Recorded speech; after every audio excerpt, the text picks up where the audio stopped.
Welcome to Single Parent Success Stories, a podcast designed to inspire single parents. Here you'll find resources from self-care to finances to parenting and everything in between. Discover what it takes to thrive. Let the stories inspire you to what is possible.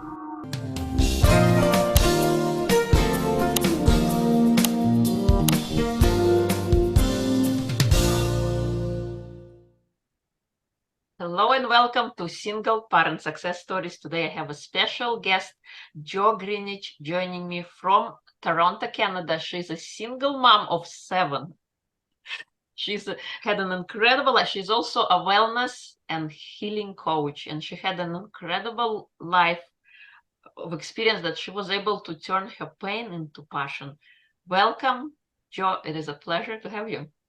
Thank you so much. I'm so excited to be here just to share a little bit of my story. And I can't wait to just kind of get things going. I've been really working hard in the last 3 months of my life, just towards writing a book and working on relaunching an online business that I have, and just being able to share some of the struggles that I went through so that I can use them to help support and encourage other women like myself to live a life that's fulfilling and empowered and inspiring to other people. So yeah, it's been a journey, but I feel like I'm coming out on the other side, and I'm really excited for this next season of my life. Yeah. So please share who you are, your story. How did you become a single parent? Was this a choice or was it an accident? Yeah, I don't think anything in life is an accident. I think that it's never what we plan, though. When you get married, you want to be married for the rest of your life, and that was my intention when I got married. I was married very young. I started my family at 23. I had my 7 children in 9 years. So right now they're 18, 20, 22, 24, 26, 27, and 28. So they're very, very close. But they're grown, so I'm an empty nester now. So this is a completely new season of my life. I was married for 23 years, actually. I've been divorced for 7. So they all have the same dad, and we had what appeared to be a very happy life on the outside.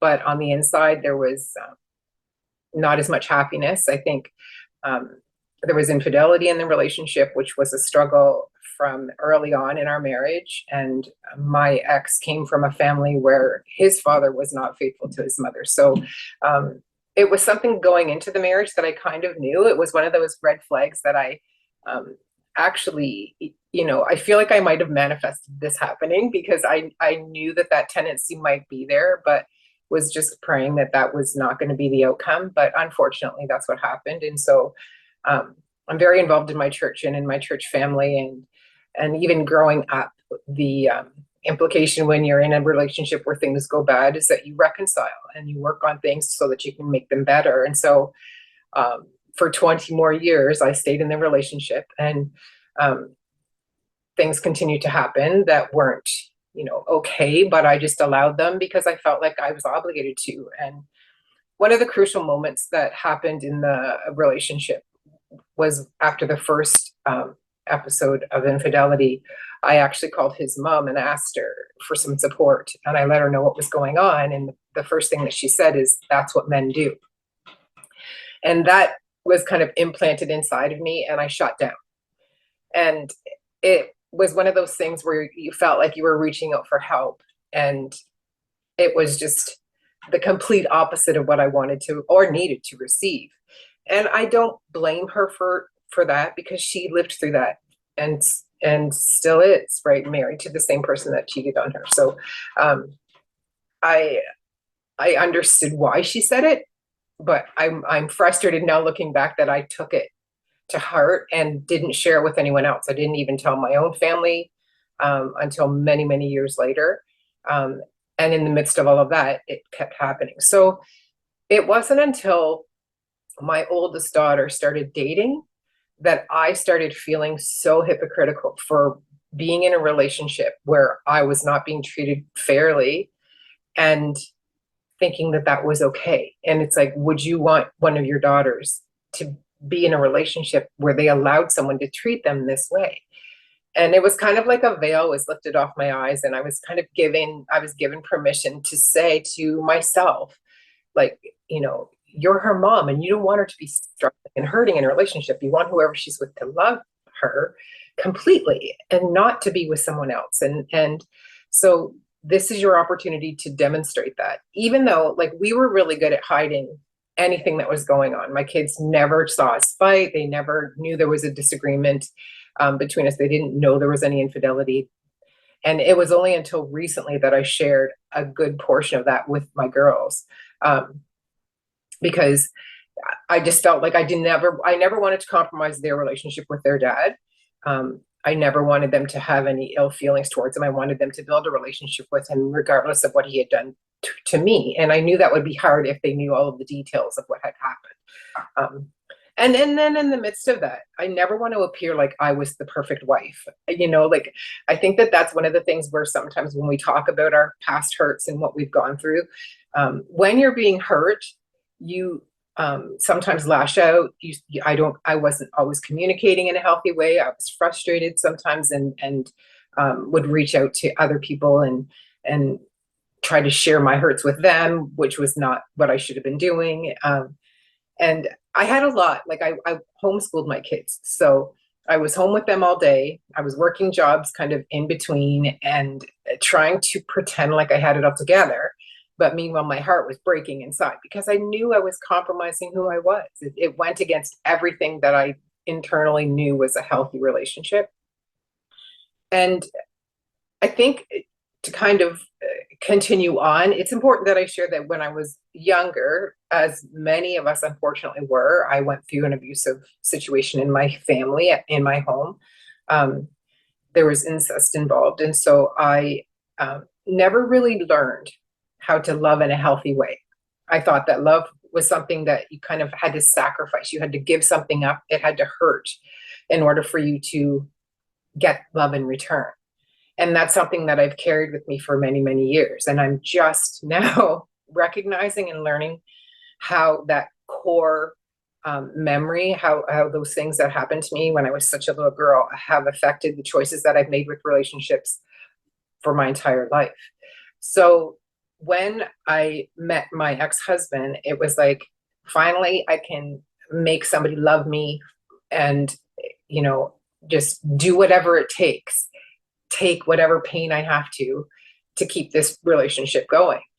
And to the point where I sacrificed who I really was, right? And so when I came to that decision, fast forward to 23 years later, we had been through counseling. We went to our church for counseling. We went to marital counseling. But it was really difficult because when you're in a relationship with someone who's not healthy, they're not going to be open and honest about what's actually going on. So when we got to counseling, he would say things or imply things that weren't true. And then I would just shut down because it's like, there's no point in me trying to fight for something if he's not going to be honest. And, both of us had to kind of bear all and be completely honest about what had happened and where we were and how we were going to fix things. And that just wasn't happening. And so I got to the point where it's like, when you make that decision, you'd rather be alone and sad than to be with somebody and be hurting that much. Like, it was just not worth the pain that I was going through. And then as the kids were getting older, I started to feel like I couldn't hide behind this fake image that I was putting out there to them or to my church or to my family. Like, it was just, I really had been selfless for many, many years and hid what I was feeling, and then decided, I'm talking to all these people as a coach. Because at this time, I'm a personal trainer, I'm teaching, I'm inspiring, I'm telling everybody, you can do this and take care of yourself. And I was not taking care of myself. I had always put everyone else in the forefront, and they were more important than I was. And I figured I could just work through it and nobody really needed to know, and I was strong enough until I stopped feeling strong enough. And then I recognized that I had to do what was best for me for the first time in my life. So it was, the fight that kind of broke the straw that broke the camel's back was pertaining to the kids and, I homeschooled them. So I wasn't working full time and finances were tough. And he used to say to me, you need to get a real job and start making more money and help.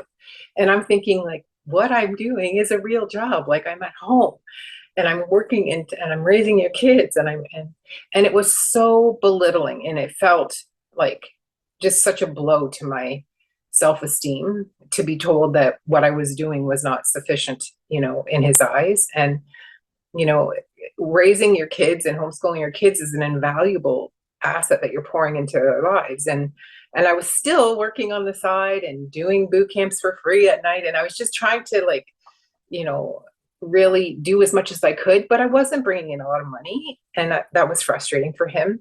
And instead of working through that in a healthy way, it was kind of like, you don't do enough. And so I remember laying in bed the night before I asked him to leave, thinking I can't do this anymore. And so we made that decision. I talked to him about, I wanted him to go. And this was also because of all of the infidelity too, right? So when we sat down with the kids, we just said that, he had to go for a little bit, that we weren't really able to work things out and that he had to leave for a bit, but hopefully things would get better and he'd be able to come back. But he never came back from that day.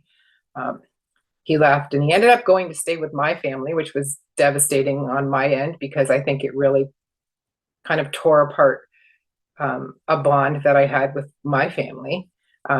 He was friends and everybody in my family loved him because they didn't know what was going on. But it's so odd to me how when things like this happen, family sometimes pulls towards the wrong person. And I think that that's what happened in that case. And I mean, I get it when you're stuck between a rock and a hard place. It's like, what decision do I make? But he was best friends with my brother.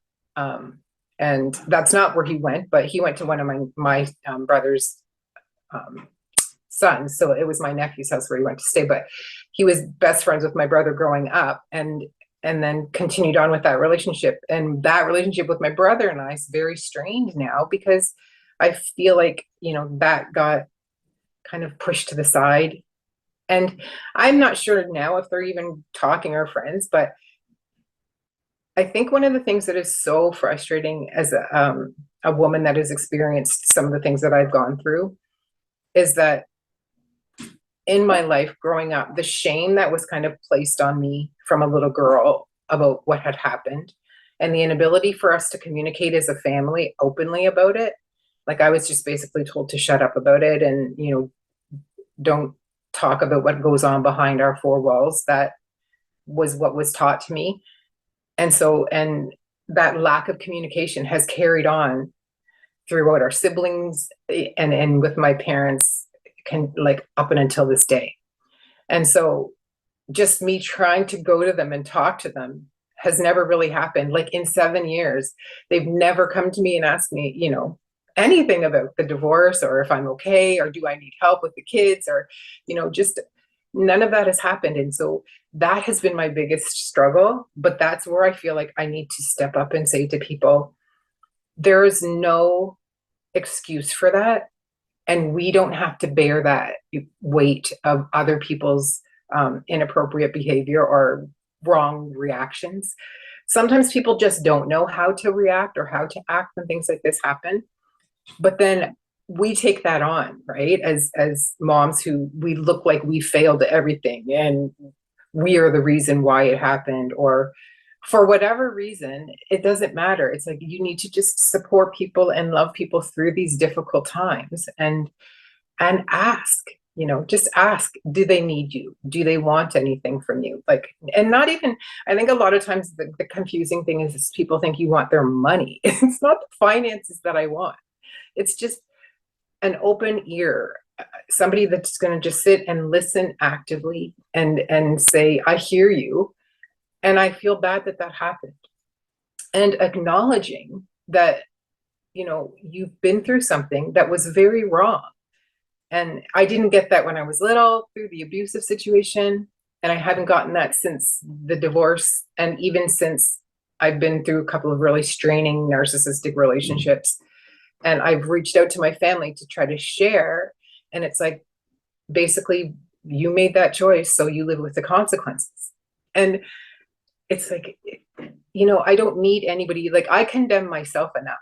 And so I don't need condemnation from people that are supposed to love me, And so when you get that feeling of condemnation, it's overwhelming because you're trying to just work through what it is that you've gone through. And, so yeah, as I was saying, I think that part of it is to that recognizing that we've gone through things when we were younger that are affecting the choices that we make as adults, and the acknowledgement of it from youth up and until like whatever age we are when we make those decisions as adults to get married and to be in a relationship. It still didn't change what had happened. I never really healed fully. I never really got the proper counseling. I never really was able to work through all that I had gone through when I was a little girl. So it took a lot of strength and kind of soul searching and deciding for myself that I needed to get out of that relationship, and more for my kids than anything. That old adage that you stay with somebody for the kids' sake is not healthy for them or for whatever it is that I'm trying to work out. And I decided when my kids were fairly, like, my youngest was, I think she was 9 or 10. It was my 13-year-old daughter that had the hardest time. She many times asked if things could just go back to the way that they were before. And I really, I struggled with that. I just, so many times when you're being taught that you need to reconcile, you need to make it work, you need to fix everything. I wanted everything to be better, but I did not want to go back to the way things were. And I couldn't explain that to her or to any of the kids because I didn't want to, like I said before, I didn't want to bash their dad or bring out a whole bunch of things that they didn't need to hear. But it's definitely still been a healing process, even after 7 years, because when you become a single person in this day and age, nobody wants to be lonely or alone, right? So you want companionship, you want to be in relationship with somebody, but you also don't want to just jump into a situation where you're making bad decisions, and you're right back where you started. And so I've been really frustrated with myself because I feel like the relationships that I've chosen since then, that's what's happened. I still had not healed properly. I had not worked through the issues from when I was younger and was making the same kind of choices with regards to the men that I was choosing. And these narcissistic relationships are very tough when you get in them to get out. And so this last one has been the biggest blow that I've ever had to take. I've ended up, I walked away from everything. I was only with my youngest daughter at the time, but I had to walk away from everything, like all that I've worked for as a single woman, and it was, you either leave or your life is at risk kind of situation. And so my goal when I share my story and when my book is published and I'm out, just doing these inspirational talks, is to empower women with the tools that they're going to need so that they can see and then act on their inner, that feeling, that gut feeling that this isn't safe, this isn't right, way before I did, right? Like, don't wait until you're so deep into it emotionally, and so until you're so invested, where you've kind of put everything on the line and you risk losing it all because of this unhealthy person. And that's a big decision to make because a lot of times it's the choice between being lonely or being treated like a princess for a little while, right? Because that's what they do. They pull you in, they treat you like a princess, they love bomb you, they say everything that you feel like you're missing. And then they change. Like 6 months down the road, they are not who they said that they were, and you're stuck. And I'm an empath to an nth degree. Like, I just am always, if you tell me a story and there's any place for me to pour my heart out and help, then I'm there for you, right? So they know that. They can see that a mile away and they pull you in. And then it's up to us to recognize, like, even with this last relationship, I saw the red flags right away, but I'm like, maybe, And now the regrets You always are, have hope, right? well, Hope dies last. that's exactly it. And like, why do I do this? And I keep asking myself. And so in it all, I think when people recognize those signs and signals and then they learn who they are, like spend time figuring out who you are and what you need and putting yourself first, right? Right. As a single person, that is the most important thing. Like if you are not completely happy with yourself on your own, doing your own thing and just totally like proud of who you have become, then you need to do some self work, right? Like you need to look inside and say, what do I need so that I don't feel like I need someone else to complete me? I'm whole on my own. I don't need another person to step in and make me feel complete. And that's growth, right? Like I'm still every day learning. And I think to myself, like, I thought I was better. And then here I am right back here again, right? But I think it's okay. Like we are not as forgiving to ourselves as we need to be because our family and our friends sometimes are. So if they don't, then we feel like we can't. And I think when we start to recognize that the opinions of other people don't bear as much weight as we think they do, that we have to stop looking to other people for affirmation and confirmation and just kind of learn to find that. And for me, it's spiritual. Like I can pray and I can spend time just with God and learn and read the Bible. And that's where I get peace. I had not been able to do that before. I was looking for it everywhere else, except for where the one place where I realized that's where I get my peace. And I don't know that I would be where I'm at today if I didn't have that as my foundation, right? Like you have to have a foundation where you're not depending on yourself or your feelings to kind of move forward. You'll just stay stuck or you'll keep going around the same mountain over and over and over again. And so, empowering other women to do that, teaching them how to kind of do lots of self-work, inner reflection. As a single woman, we are powerful. Like, I mean, all that I'm accomplishing right now, I'm doing it on my own. I'm not doing it with anyone else, supporting me, even emotionally. Like I said, I don't have a lot of people right now, but I think this alone time is where I'm recognizing how strong I am and how much I can do without expecting or needing the help from other people. You would wish sometimes people would offer it, but then sometimes it's like they have their own things going on. They have their own life. They have their own problems. And I feel sad, but then I think, I can't expect too much from everyone else because this is my life. And I have the ability to change things and to make things better and to improve myself and to work on my book and to go out there and share and help others and to serve other people. Like that's basically what my goal is in life. Beautiful. So yeah, kind of my story in a nutshell. Awesome. I can relate to many things you mentioned with regards like to emotional stuff and your family they want what's best for you, but they're not really for emotional support. You can't kind of, because everybody, I mean, on the outside everybody looks happy. You don't know what's going on behind closed doors and what's happening. And so you emotionally totally like it's a self game of going inside and listening to your own wisdom as opposed to listening to others, because the other people can only recommend their personal things. Right. In my story, kind of, we also went and did counseling, but I could never understand how a well-off psychiatrist who had a full, complete family could help me. I actually felt more broken afterwards, after the session, than when I was going in. It's like, oh, you don't drive a Ferrari, you don't own a Gucci bag. Like, divorce is easy. Like, just say bye to each other and off you go. Right. It's I not never really felt like any resolution. Like, why are you even coming here? It's like, oh, how are you doing?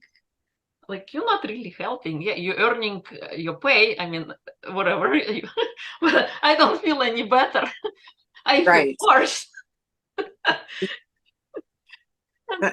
And yeah, you're on your own. Nobody ever asked, like, how are you doing? Like, how are you doing with 7 children by yourself? You know, holding all that together, wearing a mask, because you want them to be happy. You don't want them to have a traumatic experience, and it's all Exactly. understandable. But how are you keeping it all together? I think, like, honestly, when I say that it's my faith, that is the only way. Like, I could not do that on my own. And in the midst of a lot of this, where I thought my church would be more supportive, they kind of weren't, because there's expectations in a church too. With any kind of system, there are expectations for you to do things a certain way. And when you fall out of those expectations of what is, what they think are the rules of the church or the rules of the family or whatever, you're kind of ostracized. And so I've really had to learn to develop a personal relationship with God so that I don't feel that ostracization, because it's like this infinite amount of love that he gives me unconditionally, no matter what. So whenever I feel like yesterday, I had a horrible day. Like I just had a really bad day. I shared that with you a little bit before, but like a day of just crying and feeling sorry for myself. And when is this going to end? And why can't I get out of this hole? And it was just me spending time in my tears with God, is asking him to give me peace, because there was no one else I could really reach out to. And so to imply that I'm doing this just on my own mental strength would be a lie. Like, I just honestly, I tap into that faith that I have. I ask for peace, and then I just try to rest in that, knowing that one of the promises that God gives us is that things are not going to always be bad. Things, you go into a valley, but then you end up on a mountain. You have to go through the bad things to get to the good things. And I couldn't do that if I didn't have my faith. I think that it's underrated for so many people that are alone, because I never really feel completely alone. I always have that feeling of that peace that God gives me when I'm struggling, and when I feel like I'm by myself, or when no one understands. He understands. I can say whatever I want. He doesn't judge. It's this, so the relationship that I've developed with him has been my relationship with the other person. Like, I don't need another person to do that, because he's here for me when I need him. So if I did not have that, I would not be here. Like, seriously, I've been in so many situations where mentally it's like, I give up. I don't want to be here anymore. And I know I have 7 beautiful children and life is good and all those things, but it can be so straining on your mind when you're struggling and you can't provide the way you wish you could, or your job isn't going the way it should, and and your family's not there, or your church is not there. Mentally, I've been in some spaces and places where it's like, I just give up. I contemplated, what I always say is, I just want to go to sleep and not wake up, which is a gentle way of basically giving up, right? But it's still the same. Those thoughts are dark, and they're scary. So, you kind of have to be vulnerable enough to admit that you're human. Like, a lot of times people will say, like, oh, I can't believe you. And I'm like, I'm just like every other mom, honestly. Like, I really am. I feel the same kind of hurts and pains. It may appear as though, things are a little bit fabulous in some light, but I mean, my kids are kids. They're amazing kids. I've been blessed with 7 really incredible kids, and they've made it easier for me. But people will often say that's because of who you are and what you've poured into them. And so I get it. It's a back and forth thing. But, out of 7 kids, they're all healthy. They are, I can talk to them, reach out to them. For sure, there are things that we've gone through where there's strain. And, I always am on this, like, this mission to make sure that I don't not allow them to communicate with me the way I was kind of told not to when I was younger. So I work really hard at that, but I fail all the time. And I think that that's one of the areas where I'm struggling the most with now, is just wanting to reconnect on a way where they can forgive me for some of the things that I did in the relationships after the marriage that weren't healthy. Like, I spent too much time trying to get back into relationships. And when you're with a narcissistic person, they pull you away from everyone else that you love. And so I got sucked into that, and then ended up compromising time with my children. And so now it's like, I want to make that better. I wish I could turn the time back and, push the man aside and spend the time with them that I needed to. Um, I talked myself out of thinking that they needed me that much because they were older, and it's like, you've already given them this much time, and they're fine, and all of those lies that I told myself that I wish I would have done things differently. So I beat myself up about that even still, but I'm trying my best to work my way back to that place where I feel like they are forgiving me, and that all takes time. Like, I'm still working through things that I went through when I was younger, and so I have to give them the time that they need and respect the fact that, yes, what I did hurt them, and I apologize for that as often as I can. I think it's interesting because we sometimes don't let people be upset about what it is that they've gone through. We don't justify the pain by saying, yes, that was wrong, and yes, you have every right to be upset about it. And even if you don't get an apology, that's okay. But for me to hold on to unforgiveness for what I went through in my marriage, and for what I went through with the bad relationships, or even what I went through when I was a child, it's just going to hurt me, right? I say it often, but that adage of like drinking poison and expecting the other person to die is what unforgiveness is, right? It only hurts me. So it's like, I don't want to, in saying that this has not been an easy, road. I keep it together because I have a really big God that has taken care of me through all of this. And I just give him as much of it as I can and try not to take it on all by myself, because if I had to do it alone, I would not be here. I would not be able to do it. So. Yeah. What do you think is the most important trait to instill in a child? Well, I mean, outside of having a strong faith, and we've raised our kids in the church, as much as I could until they were old enough to make the decision on their own. Outside of having a strong faith, I think it's learning how to be a strong individual and have a strong self-worth, to know who you are and whose you are, kind of thing. Like, you don't belong to anyone else. You are responsible for, making decisions that are going to make you happy. You don't have to worry about making other people happy or pleasing other people or satisfying anyone else's needs.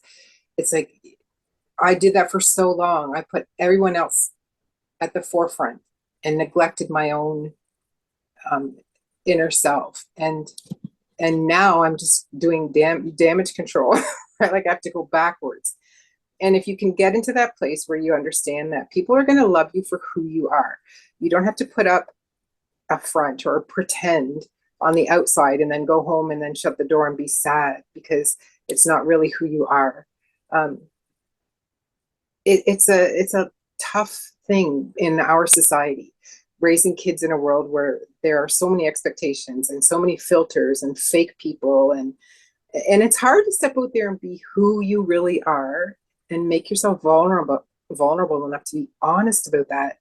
And so if I can say to anybody, or what I want my kids to know, even, from this point moving forward, it's just like, be the best version of yourself that you can be. Like, we were made to be individuals, not to just blend in with everyone else. So whatever is different about you, celebrate those differences instead of trying to hide them. And know that you're unique, and we're all made in God's image. So some part of us is about who he is. And so he wants us to embrace that instead of, trying to just be like everyone else. And I think that that's what has been one of my biggest struggles in life, is that I've never really fit in. I always say I fit out. Like, it's like, I don't always stand out in a positive way, right? And maybe because I make decisions that everybody doesn't always agree with, but I think that our lives are laid out.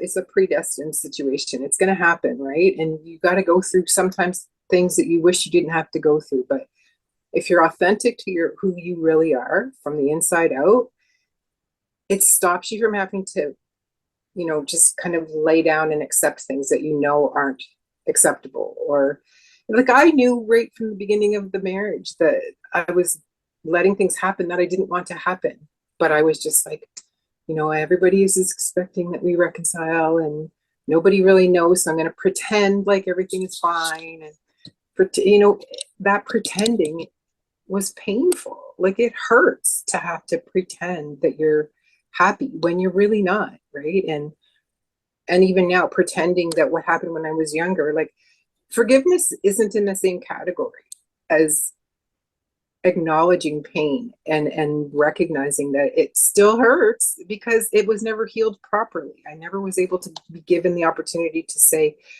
what happened and just to be told, yes, that was wrong, and yes, that hurts, and you have every right to say that that was wrong. When that's taken away, then you know you're part of your identity, part of who you are was formed on that memory. And then I'm 52 years old thinking, why am I still going back there?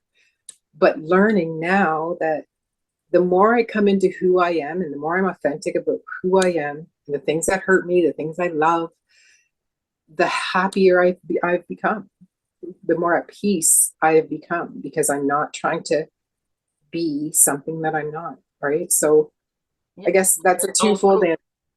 Be who you want to be who God made you to be is what I really want people to embrace, Yeah, it's totally right. And I can relate as well to what you are saying. Oftentimes we want to conform to society's norm and blend in, Yes, even to our own detriment, because I think as an innate nature, we want somewhere to belong. And if we feel we are different, we don't belong, we have that struggle, like we think we're going to die or disintegrate if we don't belong. it is so true. It's difficult to readjust or see something from a different perspective, especially if the environment that you're in and the people you surrounded yourself with have that expectation of you. And if you haven't seen anything different, you might assume this is how everything is. Like you said with your mother-in-law, that men cheat, this is what they do. So just Yeah, accept it and move on. Like, why are you making a big deal about it? right.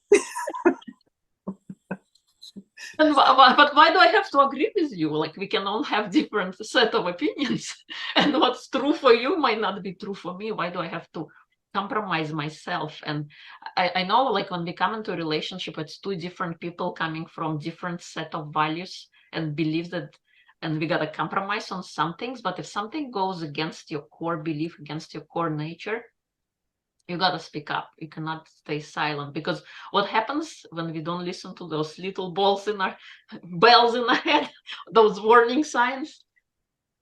In a year later, we're gonna look at that situation and we're gonna say, how did I allow this to happen? Exactly.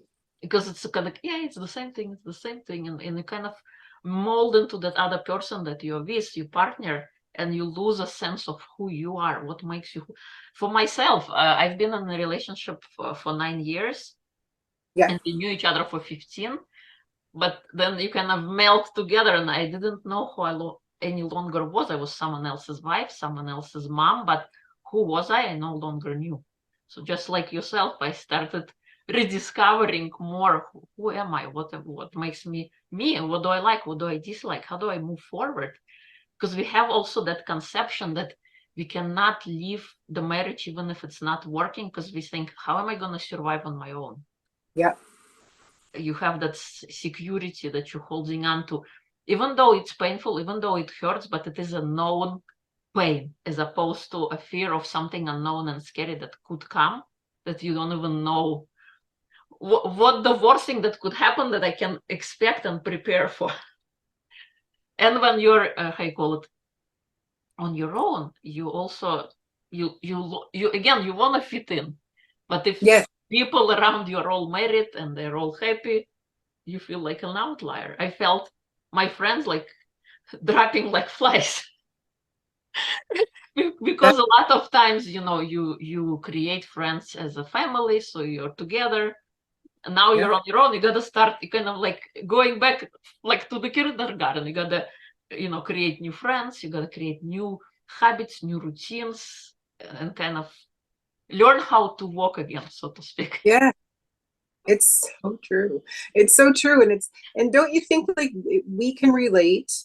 But to me, there are so many other women out there that are in this exact same position as we are, where it's like, you're not alone. And I think people need to recognize that, yes, we may be few and far between in our little home area or our city or our town where we're at, but there are many, many of us out here that are feeling the exact same things that you and I can relate to just on this conversation, where I can connect with exactly what you're saying, that feeling of feeling ostracized by your own family because their lives are different, right? They have their spouse and their family, the kids, and those activities shifted for me when I got divorced. And so it's like, I don't know that they do it on purpose. It's not that people are pushing us away because they don't love us anymore or whatever, but I just think they don't even know how to act or react. So they just don't do anything, which is the worst thing. It's like, it's so, it goes against, so many things that you feel like people just, and so instead of trying to empower them,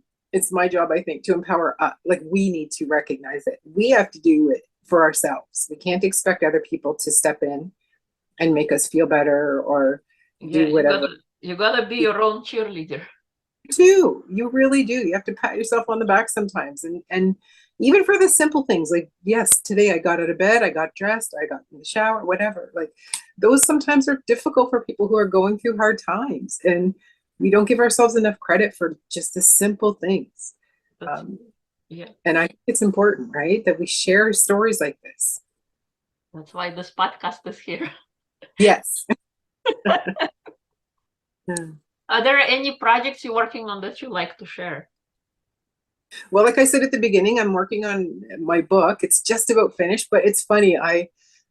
It's a big investment for me that I'm not ready to kind of put out there yet. So I was just talking to the publisher yesterday and he said, "Did you send the book yet?" And I'm like, "Not yet. I want to make sure that finances are in place."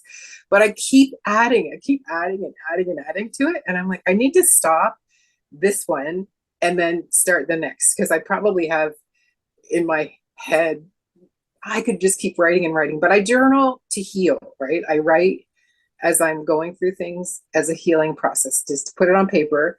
Sometimes because I don't have anyone to talk about it with. And so that gets it out. And a lot of times it's because I want it to be like a book of reference for other women so they can look at it and say, she went through this.